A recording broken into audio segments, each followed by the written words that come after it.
মসুর ডাল আর পটলের এই রেসিপিটা ফটাফট তৈরি করে ফেলো আর গরম গরম ভাতের সঙ্গে এনজয় করো। নমস্কার বন্ধুরা, আমি সুচরিতা। আমার রান্নাঘরে তোমাদের সকলকে স্বাগত জানাই। আজকে আমি তোমাদের কাছে আবারও একটা নতুন রেসিপি নিয়ে চলে এসেছি। আজকে আমি তোমাদের সঙ্গে মসুর ডাল আর পটলের এই রেসিপিটা শেয়ার করে নেব। আমার এই ভিডিওটা স্কিপ না করে শেষ পর্যন্ত দেখার অনুরোধ রইল আমার সকল বন্ধুদের কাছে। অবশ্যই একটা লাইক দিয়ে দেখা শুরু করো বন্ধুরা। দেখো, এখানে এই মসুর ডাল আমি জল দিয়ে খুব ভালোভাবে ধুয়ে নেব। 3-4 বার জল পাল্টে আমি এই মসুর ডাল ধুয়ে পরিষ্কার করে নিয়েছি। এবার এই মসুর ডাল 1 ঘন্টা জলে ভিজিয়ে রেখে দেব। এদিকে দেখো চলে এসেছি, পটল আমি ছাড়িয়ে নেব। এখানে আমি এই পটল খোসা ছাড়িয়ে নেব। একটু একটু করে খোসা রেখে দেব, এতে করে পটলটা একদম গলে যাবে না, একটু শক্ত শক্ত থাকবে, খেতে ভালো লাগবে। তোমরা যে সমস্ত বন্ধুরা আমার এই ভিডিওটা দেখছো অথচ একটা লাইক দিতে ভুলে গেছো, তোমাদের কাছে অনুরোধ রইল প্লিজ একটা লাইক দিয়ে ভিডিওটা কন্টিনিউ করো। দেখো, পটলের খোসা আমি ছাড়িয়ে নিয়েছি, ছাড়িয়ে 2 দিক কেটে নেব। একদিকে একটু কম কেটেছি আর এক সাইডটা একটু বেশি পরিমাণে কেটে নিলাম।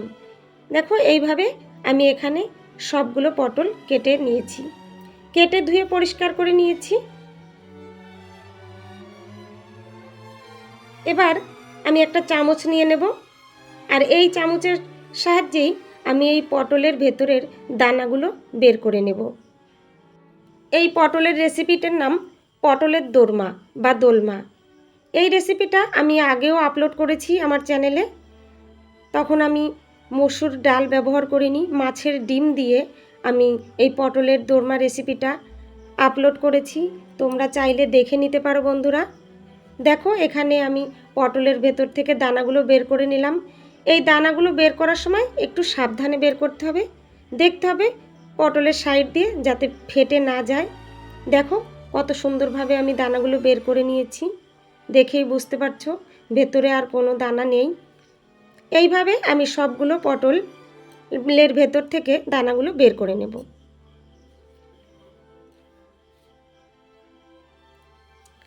এখানে আমি সবগুলো পটলের দানা বের করে নিয়েছি। এবার এই দানাগুলো আমি ফেলে দেব না, এগুলো আমি একটা বাটিতে তুলে নিচ্ছি। আমার এই পটল অনেক কয়দিন হয়ে গেছে এনেছি বাজার থেকে। এই পটলের দানাগুলো শক্ত হয়ে গেছে, তাই আমি এগুলো একটু পেস্ট করে নিয়েছি।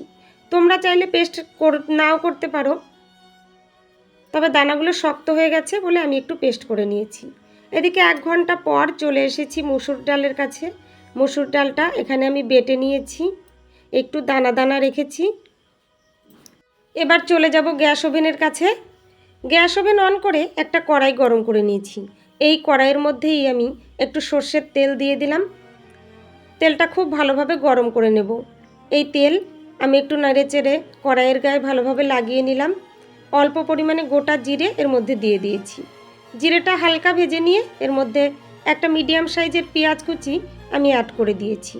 পেঁয়াজটা হালকা ব্রাউন কালার করে ভেজে নেব। এই সময় এর মধ্যে অর্ধেক টমেটো আমি দিয়ে দিয়েছি কুচি করে। একটা বড় সাইজের টমেটো, অর্ধেকটা আমি এখানে দিয়েছি আর অর্ধেকটা রান্নার সময় আবার ব্যবহার করব। টমেটোটা নরম হওয়া পর্যন্ত রান্না করে নেব। এই সময় এর মধ্যে 1/2 চামচ রসুন বাটা, 1/2 চামচ আদা বাটা আর 2-3টে কাঁচা লঙ্কা বাটা দিয়ে দিলাম। এখানে আমি চা চামচের 1/2 চামচ করে দিয়েছি। 1/2 চামচ ধনিয়া গুঁড়ো দিলাম, 1/2 চামচ জিরার গুঁড়ো দিলাম, 1/2 চামচ কাশ্মীরি লাল লঙ্কার গুঁড়ো দিলাম। এখানে একটু গরম মশলার গুঁড়ো অ্যাড করে দিলাম আর দিয়ে দিলাম পরিমাণ মতো হলুদ গুঁড়ো। এবার এই সব কিছু ভালোভাবে নেড়েচেড়ে মিশিয়ে নেব। লো টু মিডিয়াম ফ্লেমে মশলাটা খুব ভালোভাবে কষিয়ে নেব। এখানে আমি মশলা খুব ভালোভাবে কষিয়ে নিয়েছি। এবার এর মধ্যে পটলের দানার পেস্টটা দিয়ে দিলাম।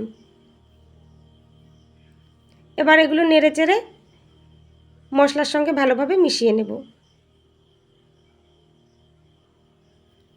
লো টু মিডিয়াম ফ্লেমে 2-3 মিনিটের মতো আমি একসঙ্গে পটলের দানা আর মশলাগুলো কষিয়ে নেব। একটু কষিয়ে নিয়ে এর মধ্যে এই মুসুর ডালের পেস্টটা দিয়ে দিলাম।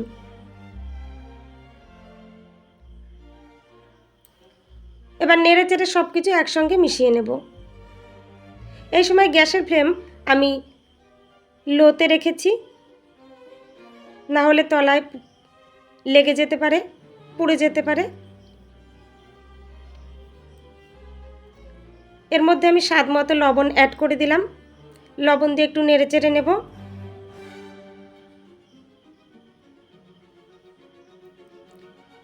এবার দেখো এর মধ্যে আমি একটু চিনি অ্যাড করে দিলাম।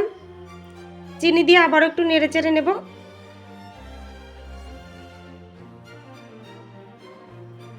এই সময় এর মধ্যে আমি একটু জল অ্যাড করে দিয়েছি। জল দিয়ে জলের সঙ্গে ভালোভাবে সব কিছু নেড়ে চেড়ে মিশিয়ে নেব। এবার ঢাকনা দিয়ে ঢেকে দেব। লো টু মিডিয়াম ফ্লেমে আমি কিছুক্ষণ রান্না করে নেব। কিছুক্ষণ রান্না করে নিয়ে আমি ঢাকনা তুলে দিয়েছি। বাকি রান্নাটা ঢাকনা ছাড়াই করে নেব। আমি এই পুরটাকে ভালোভাবে শুকনো শুকনো করে রান্না করে নেব।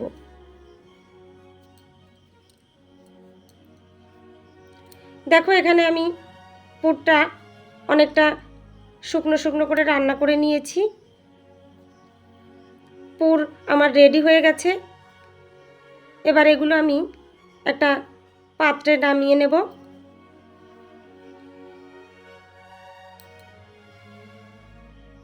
দেখো এখানে আমি এই পুর একটা পাত্রে নামিয়ে নিয়েছি। এবার এগুলো একটু ঠান্ডা করে নেব। এই পুর এখানে ঠান্ডা হয়ে গেছে। দেখো অনেকটা শুকিয়ে গেছে আর একটা পারফেক্ট পুর তৈরি হয়েছে। এবার এই পুরটা পটলের মধ্যে ভরে নেব। পটলের মধ্যে এই পুর ভরার সময় একটু সাবধানে ভরতে হবে। দেখতে হবে পটলের সাইড দিয়ে যাতে ফেটে না যায়।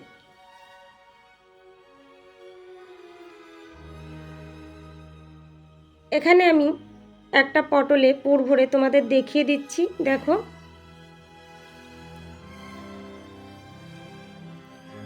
এই পুর ভরার সময় আমি এই পটলের মুখের কাছে একটু ফাঁকা রেখে দেব। একদম বেশি করে ভরবো না। বেশি পুর ভরা হয়ে গেলে ভাজার সময় পুরটা বেরিয়ে যেতে পারে। দেখো এখানে আমি এইভাবে সবগুলো পটলের মধ্যে পুরগুলো ভরে নেব। সবগুলো পটলে আমি পুর ভরে নিয়েছি। দেখো কতটা সুন্দরভাবে পুরগুলো ভরা হয়েছে।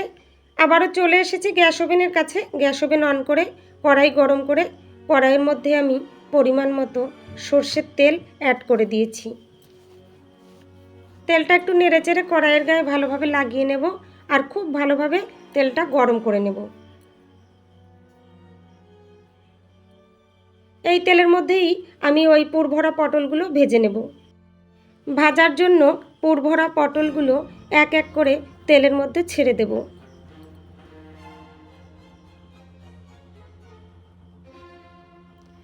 দেখো এখানে আমি এক এক করে সবগুলো পুর ভরা পটল তেলের মধ্যে ছেড়ে দিয়েছি।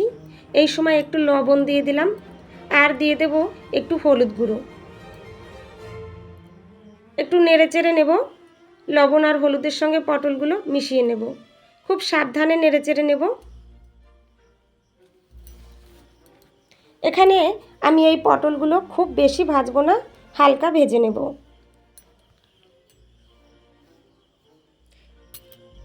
আমার এই রেসিপিটা যদি তোমাদের ভালো লাগে বন্ধুরা, তাহলে একটা লাইক দিয়ে ভিডিওটা শেষ পর্যন্ত দেখো। তোমরা রেসিপিটা তোমাদের কেমন লাগলো সেটা কমেন্ট বক্সে কমেন্ট করে জানিও। রেসিপিটা যদি তোমাদের খুব ভালো লাগে তাহলে বন্ধুদের সঙ্গে একটু শেয়ার করে দিও। দেখো পটলগুলো আমি ভেজে নিয়েছি, এগুলো নামিয়ে নিলাম।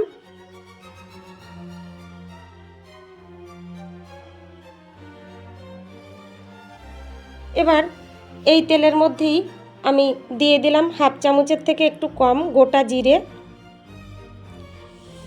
আর দিয়ে দিলাম একটা তেজপাতা 2 টুকরো করে। এগুলো একটু নেড়েচেড়ে নেব, হালকা ভেজে নেব। হালকা ভেজে নিয়ে এর মধ্যেই একটা মিডিয়াম সাইজের পেঁয়াজ কুচি অ্যাড করে দিলাম। পেঁয়াজ দিয়ে একটু নেড়েচেড়ে নেব। পেঁয়াজটা একটু ভেজে নিয়ে এর মধ্যে অর্ধেক টমেটো দিয়ে দিলাম। টমেটো দিয়ে আবারও একটু নেড়েচেড়ে নেব। টমেটোটা যতক্ষণ নরম না হচ্ছে ততক্ষণ রান্না করে নেব। টমেটোটা একটু নরম হয়ে গেছে, এর মধ্যে বাটা মশলাগুলো অ্যাড করে দিলাম। হাফ চামচ রসুন বাটা দিলাম, হাফ চামচ আদা বাটা দিলাম, হাফ চামচ কাঁচা লঙ্কা বাটা আমি অ্যাড করে দিলাম। এবার এই বাটা মশলাগুলো নেড়েচেড়ে ভালোভাবে মিশিয়ে নেব আর কিছুক্ষণ কষিয়ে নেব। এই সময় গ্যাসের ফ্লেম আমি লো টু মিডিয়ামে রেখেছি। এখানে মশলাগুলো একটু কষিয়ে নিয়েছি। এবার এর মধ্যেই অ্যাড করে দিলাম গুঁড়ো মশলা। হাফ চামচ ধনিয়া গুঁড়ো দিলাম, চা চামচের হাফ চামচ, আর হাফ চামচ জিরার গুঁড়ো দিলাম। এর মধ্যেই দিয়ে দিলাম হাফ চামচ কাশ্মীরি লাল লঙ্কার গুঁড়ো, একটা সুন্দর কালারের জন্য। এবার এর সঙ্গেই অ্যাড করে দেব হাফ চামচ হলুদ গুঁড়ো।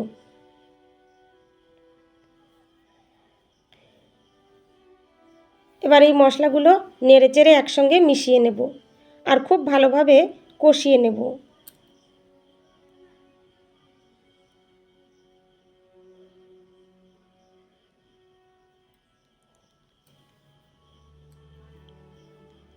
এখানে আমি স্বাদ মতো লবণ অ্যাড করে দিলাম। লবণ দিয়ে আবারও একটু নেড়েচেড়ে নেব। লবণ মশলার সঙ্গে ভালোভাবে মিশিয়ে নেব।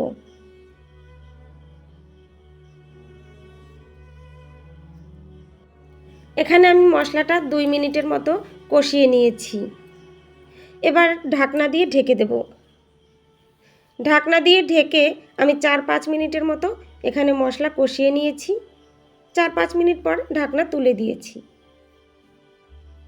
একটু নেড়েচেড়ে নেব।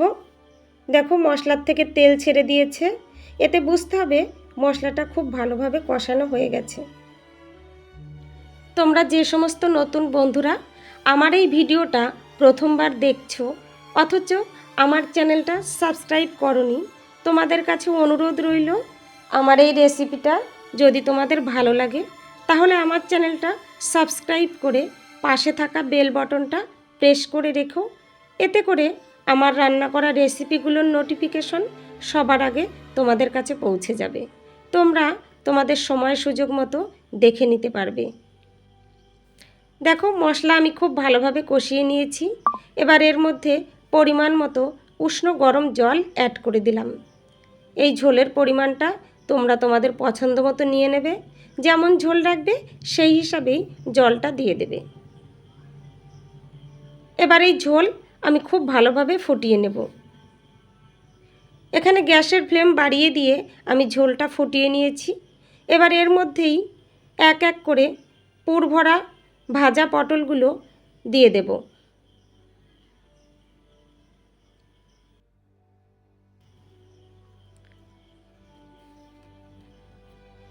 দেখো এখানে আমি এক এক করে পটলগুলো অ্যাড করে দিলাম। পটল দিয়ে একটু নেড়েচেড়ে নেব, ঝোলের সঙ্গে পটলগুলো ভালোভাবে মিশিয়ে নেব।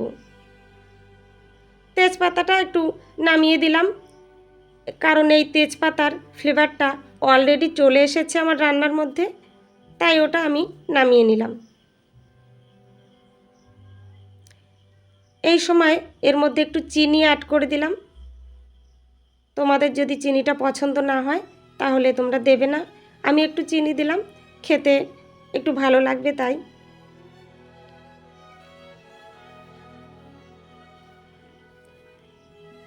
এই সময় এর মধ্যে একটু গরম মশলার গুঁড়ো অ্যাড করে দিলাম। গরম মশলার গুঁড়োটা দিয়ে একটু নেড়েচেড়ে নিলাম। এবার ঢাকনা দিয়ে ঢেকে দেব। লো টু মিডিয়াম ফ্লেমে আমি 10 মিনিটের মতো ঢাকনা দিয়ে রান্না করে নিয়েছি। 10 মিনিট পর ঢাকনা তুলে দিয়েছি। একটু নেড়েচেড়ে নেব। এখানে আমার পটল সেদ্ধ হয়ে গেছে, রান্নাটাও রেডি হয়ে গেছে।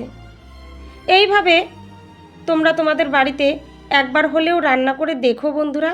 এই পটলের দোরমা রেসিপিটা খেতে কিন্তু দুর্দান্ত লাগে। মসুর ডাল দিয়ে এই পটলের দোরমা তোমরা যদি রান্না করে না থাকো তাহলে একবার রান্না করার অনুরোধ করব তোমাদের কাছে। দেখো এখানে আমি গ্যাস ওভেন বন্ধ করে দিয়েছি, রান্নাটা আমার একদম রেডি হয়ে গেছে। এবার এটা আমি নামিয়ে নেব। দেখো এখানে আমি নামিয়ে নিয়েছি, একটা সার্ভিং প্লেটে সার্ভ করে দিয়েছি।